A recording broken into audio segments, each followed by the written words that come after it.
program so compelling. Tonight, the plan. Condoleezza Rice heads back to the Middle East with a new strategy for stopping the violence. And we have details of the plan. Vicious cycle. Tour de France winner Floyd Landis fires back, saying his body's natural chemistry caused him to fail the doping test. Crime wave. Murder rates and violent crime soars across the country. What's causing the deadly spike? We'll take a closer look. And our person of the week. He wanted to talk with his handicapped son so badly, he invented a new way to do it. From ABC News headquarters, this is World News with Charles Gibson. Good evening. The fighting between Israel and Hezbollah has been raging for 17 days now. Throughout, the U.S. has resisted pressure for a quick ceasefire. But international pressure keeps growing to stop Israeli bombs and Hezbollah missiles. So now, Secretary of State Condoleezza Rice will go back to the Middle East, this time with a specific plan for how the fighting might be stopped. British Prime Minister Tony Blair met with the president today at the White House. Secretary Rice will go back to the region tomorrow. She will have with her the package of proposals in order to get agreement both from the government of Israel and the government of Lebanon on what is necessary to happen in order for this crisis to stop. So what is in the Secretary's package? Well, our chief Washington correspondent, George Stephanopoulos, has learned just what she will be proposing. George? Charlie, Secretary Rice is going to go to the region trying to get Israel and Lebanon to agree to a draft UN resolution that would include 5 key points. Number 1, disarm Hezbollah and fold it in some fashion into the Lebanese army. Number 2, deploy an international force that would help the Lebanese government control that territory. 3, Hezbollah would have to agree to return those Israeli prisoners that they took more than 2 weeks ago. And number 4, Israel in return would leave all of Lebanon, including a disputed territory on the border of Israel, Lebanon, and Syria called the Shabaa Farms, which Israel has controlled since the 1967 war. And finally, Charlie, point 5, all the nations would agree to a reconstruction fund for Lebanon. All right, so George, that's the plan. What is the expectation that it will be accepted by those in the region? Not going to be easy, Charlie, but I don't think Secretary Rice would be returning to the region if she didn't think there was some hope. The key problem is still Hezbollah. How willing are they to go along with some of this? They're going to have to agree in some fashion, which means that they're probably going to have to get pressured from Syria. But if they don't, I don't think you're going to see countries agree to put an international force in place. As one UN official told me, you're not going to see countries agree to put up troops into a situation where they're going to get blown up by suicide bombers. And just very quickly, George, the fact that she does go to the region with a plan, is it a sort of tacit acknowledgement on the part of the Bush administration that it's coming time to draw this to a close? There's no question they're feeling the pressure, Charlie, especially from Saudi Arabia, Egypt, Jordan, those moderate Arab nations. But the President and Prime Minister Blair also made very clear today they're not going to call for a ceasefire until they have some kind of UN resolution like this in place. All right, George Stephanopoulos in Washington. In the fighting today, Israeli forces focused their attacks on houses and roads in southern Lebanon, where despite the constant bombardment, Hezbollah fighters continue to launch missiles at Israeli towns and cities, including today a new longer-range missile than previously seen. ABC's Jim Sciutto reports tonight from Metula, Israel.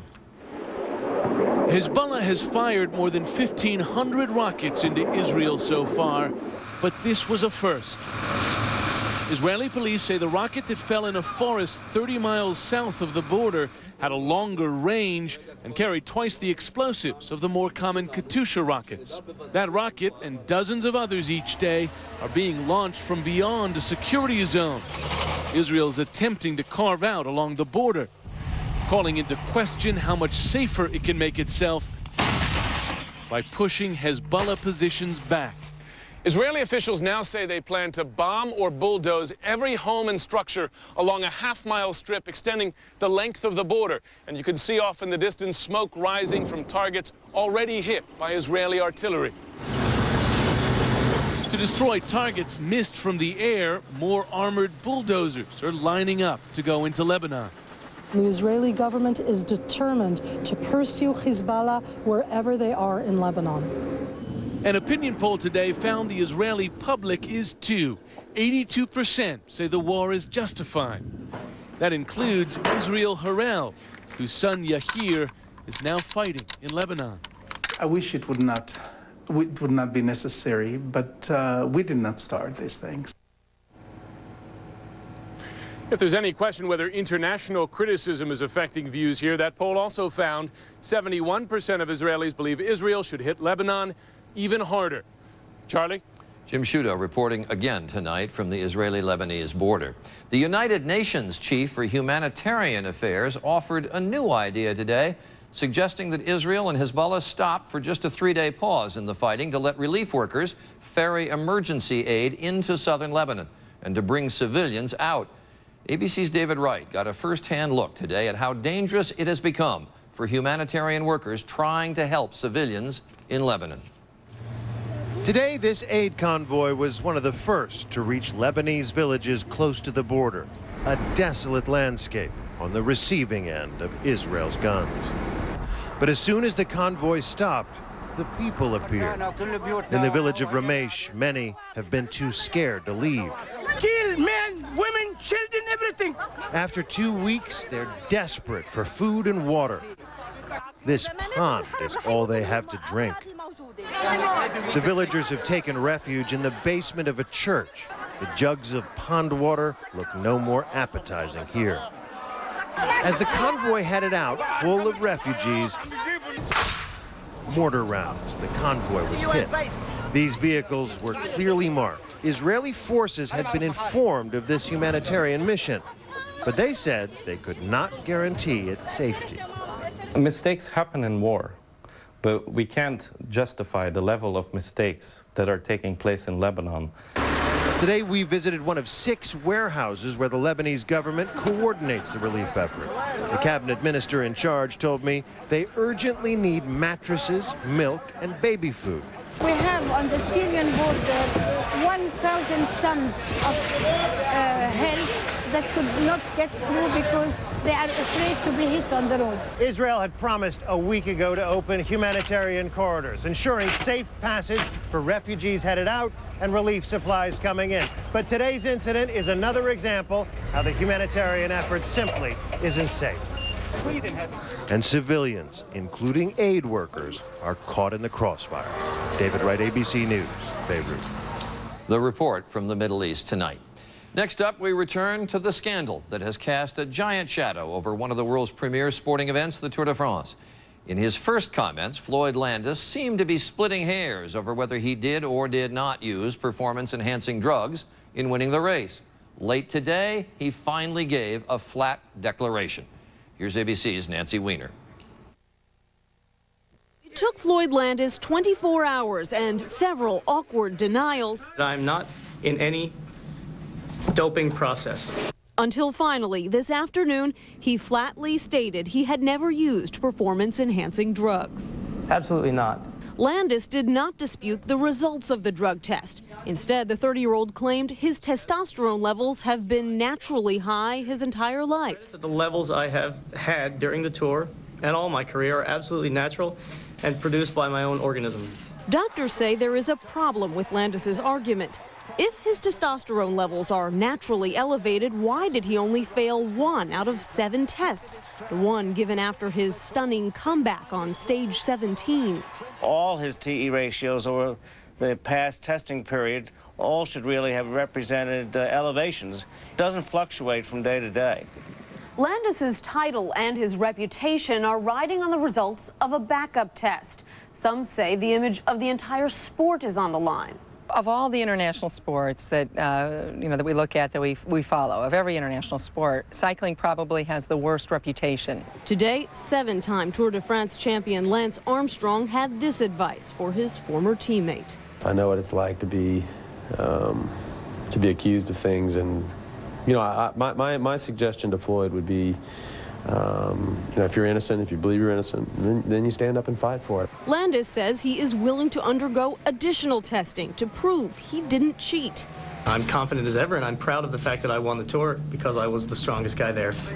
But for now, the homecoming tour in Pennsylvania has been put on hold. Nancy Weiner, ABC News, New York.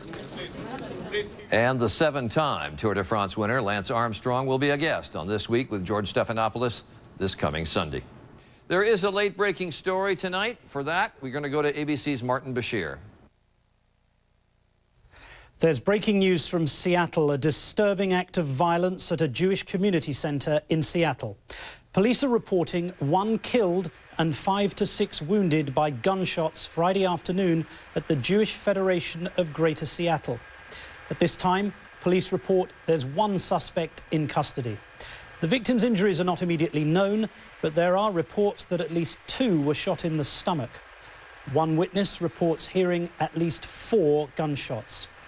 SWAT teams, as you can see, are currently searching the building, looking for any additional victims or other possible shooters. ABC News will keep on top of all upcoming developments in this story. Charlie, back to you. And still ahead on this broadcast, a growing menace across the country. What's behind a surge in violent crime? We're going to take a closer look. Hospitals in the hurricane zone overwhelmed, this time with babies, the children of Katrina. And the father who became an inventor to give his son the ability to speak.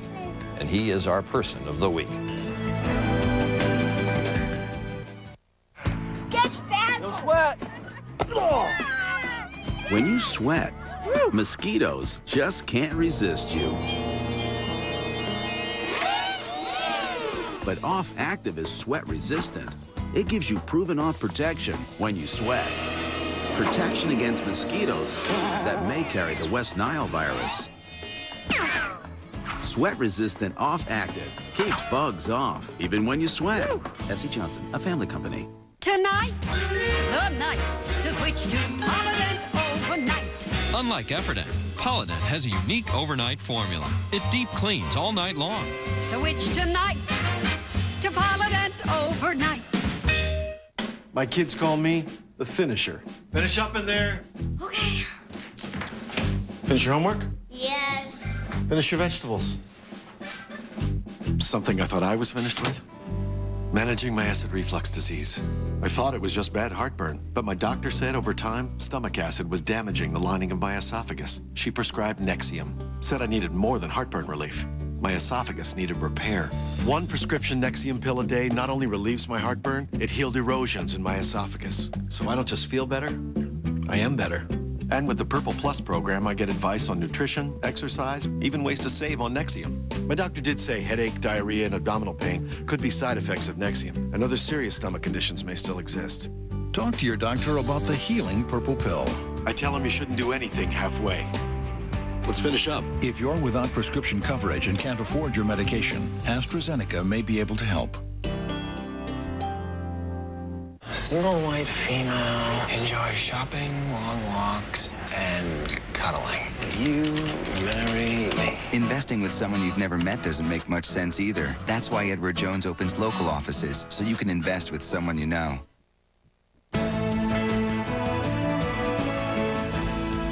We're going to take a closer look at an alarming trend across the country, a spike in violent crime. Over the past decade, the crime rate mostly moved in one direction, down.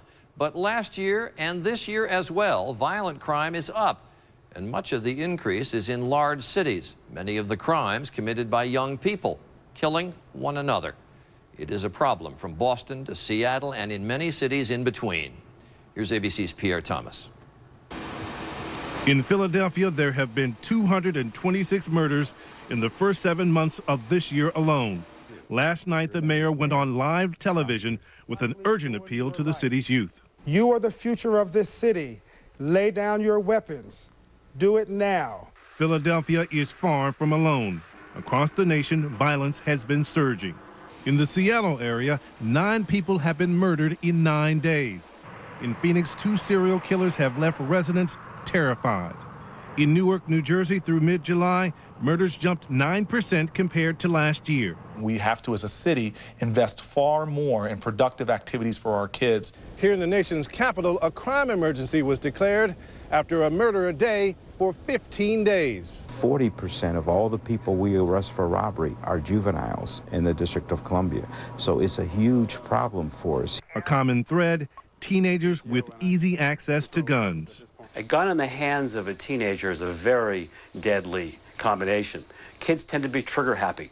They tend to pull the trigger, even over seemingly trivial issues. The juvenile crime problem in Jackson, Mississippi has gotten so bad, the mayor spends 4 nights a week patrolling the streets armed with pistols and a shotgun.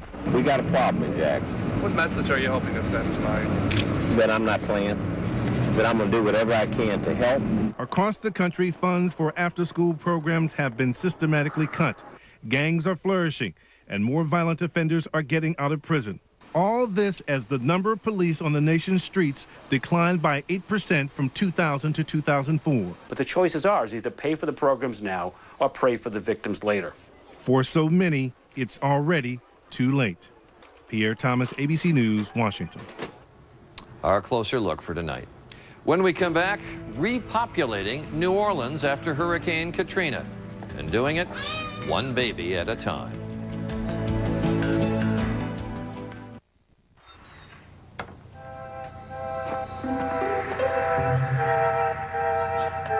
Maud, cows are out. I found it.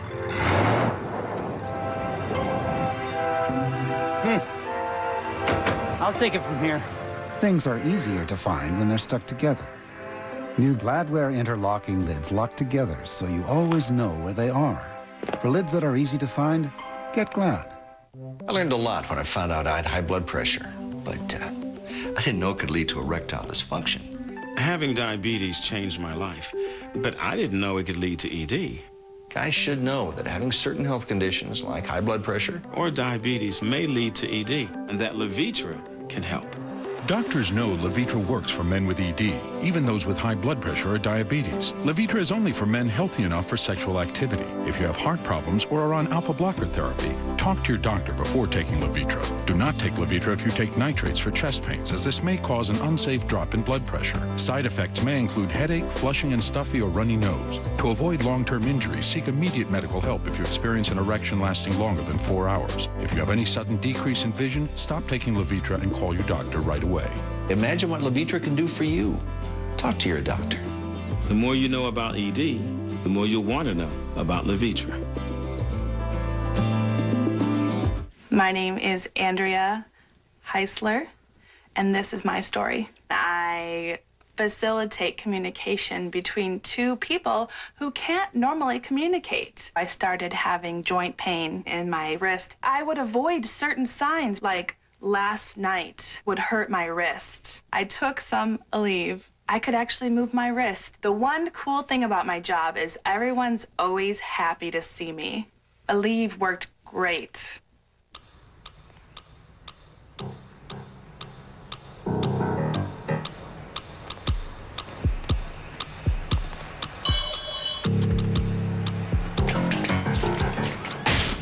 What's going on?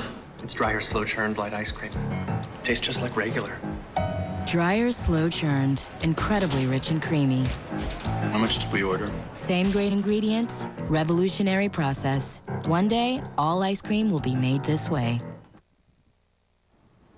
There were signs today that the economy is cooling down. It grew more slowly in the second quarter of this year, just 2.5%. That's about half its first quarter pace. And things, as you might expect, got more expensive, with prices jumping by 2.9%. Temperatures also soared across much of the country today. The mercury topped 100 degrees across the Rockies and the Plains states, affecting Texas, Nevada, and Arizona.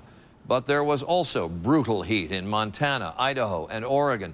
California did cool off slightly today, but the death toll there has risen to 139, killed by the heat over a 2-week span.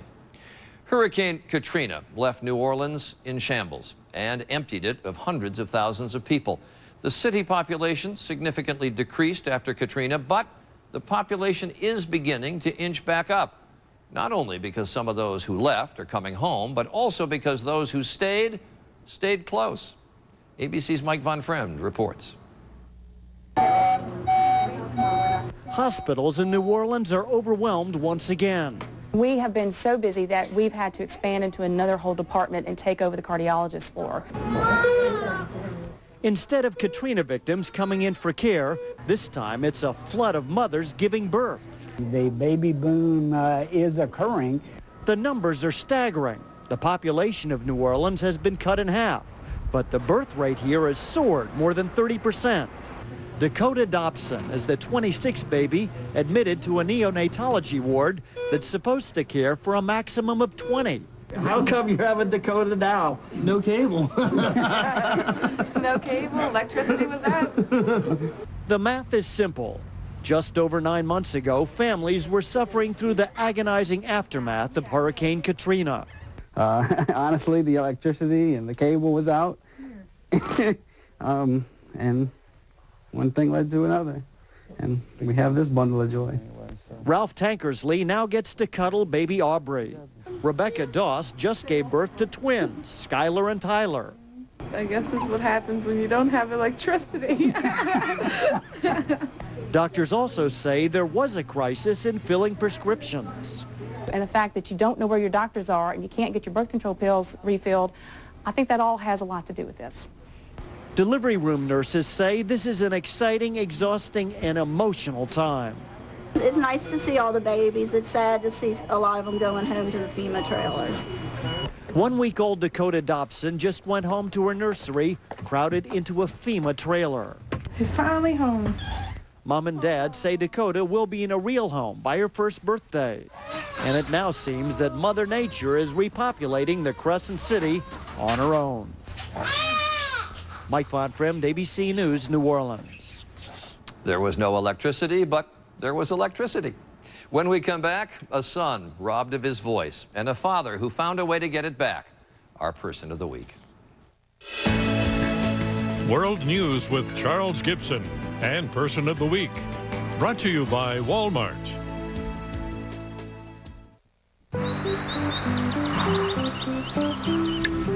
I think the best prescription in life is having more time to enjoy it. So when I pick up my family's prescriptions at Walmart, I'm picking up a few extra minutes in my day. It's where I shop. So it just makes sense to pick them up while I'm there. And that gives us more time to get out and enjoy life. The pharmacy at Walmart. So go ahead, script your life.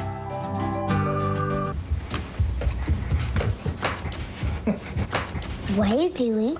Getting ready for my test. A test? What subject? Cholesterol. Are you nervous? Well, last time I didn't do so great. You? Yeah, but I'm getting extra help. Cheerios is the only leading cold cereal proven to lower cholesterol. Grandpa, I hope you score 100 on your test. Well, I'm shooting for something like 190. This is a very uncomfortable situation. Sales of flatulent. I've remained silent but deadly about this problem so far. Got gas on your mind? New Gas X Thin Strips dissolve quickly and relieve gas fast. Gas X, pressure's off.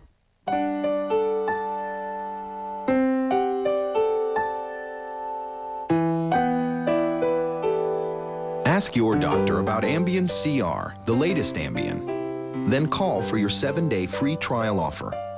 Ambien CR is a controlled release formula, and it's the only sleep aid with 2 layers. One dissolves quickly to help you fall asleep fast. The other dissolves slowly to help you stay asleep, so you can wake up and get ready for your day. Ambien CR is a treatment option you and your doctor can consider along with lifestyle changes and can be taken for as long as your doctor recommends. Until you know how Ambien CR will affect you, you shouldn't drive or operate machinery. Be sure you're able to devote 7 to 8 hours to sleep before being active again. Side effects may include next-day drowsiness, dizziness, and headache. It's non-narcotic. However, like most sleep medicines, it has some risk of dependency. Don't take it with alcohol. Call today for your 7-day free trial offer of the latest Ambien, Ambien CR. And don't forget to mention the CR, a good night's sleep from start to finish. When Uncle Ernie got heartburn, I handed him Pepcid Complete. Only Pepcid Complete starts to neutralize acid on contact and keeps heartburn from coming back all day or all night. So Uncle Ernie was in Mushu heaven. Pepcid Complete. Just one and heartburn's done. Next on the Northwest Only All Local Evening Newscast, the latest on the deadly shooting at a Jewish center in Washington. Plus, the mystery over what caused several U-Haul trucks to go up in flames in the middle of the night. That's next at 6:30.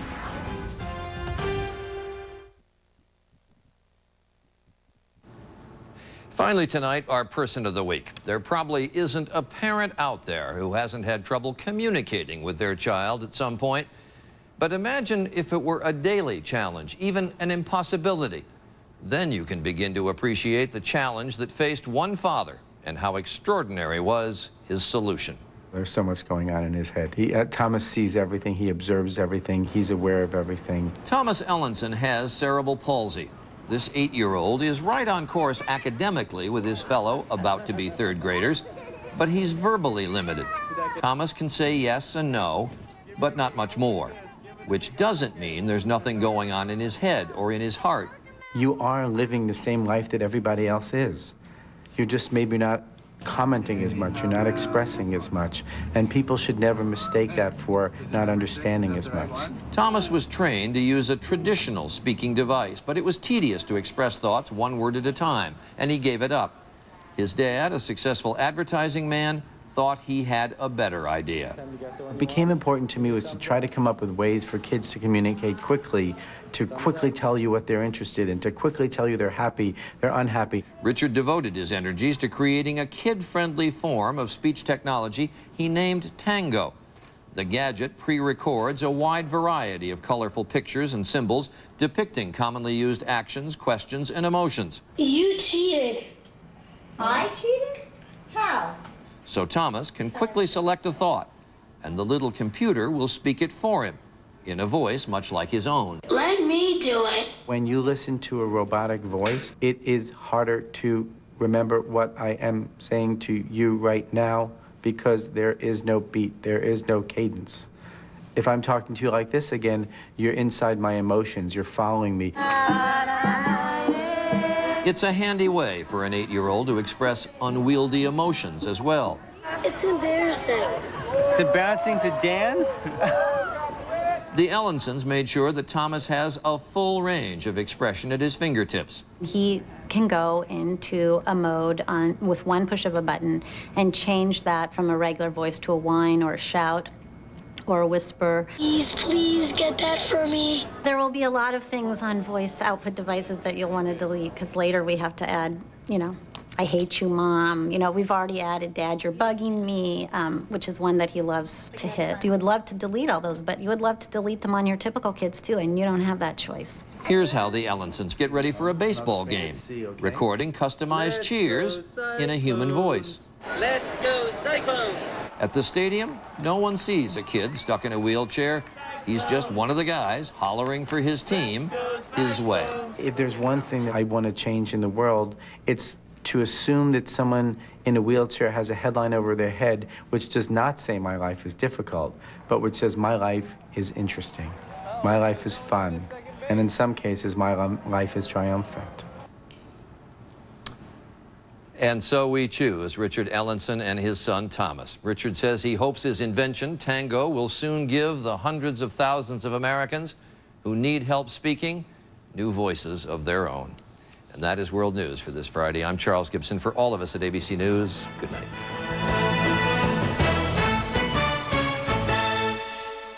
The lost little girls of Annie. They all lived out their stage dreams. But what happened to them when the bright lights faded? Now, 2020 finds the real girls behind Annie, all grown up. When you're almost famous so young, can you ever have a second act? Watch this 2020 tonight. Now, on K2 News at 6:30, nearly a dozen people at a garbage dump are taken to the hospital. What caused them to become violently ill? Plus, she's been missing for nearly 2 weeks. Tonight, K2 has learned the suspect in Lori Ham's case is also wanted for the disappearance of another Washington woman. And fears of the bird flu prompt local experts to take action today, what they're doing to prevent a pandemic. Live at 6:30, K2 News, the spirit of the Northwest. Good evening. Thanks for joining us tonight. I'm Deborah Knapp. Our top local story, a gunman opened fire on a Jewish center in downtown Seattle, and now police have a Pakistani man in custody. They believe he shot and killed one person and injured 5 women.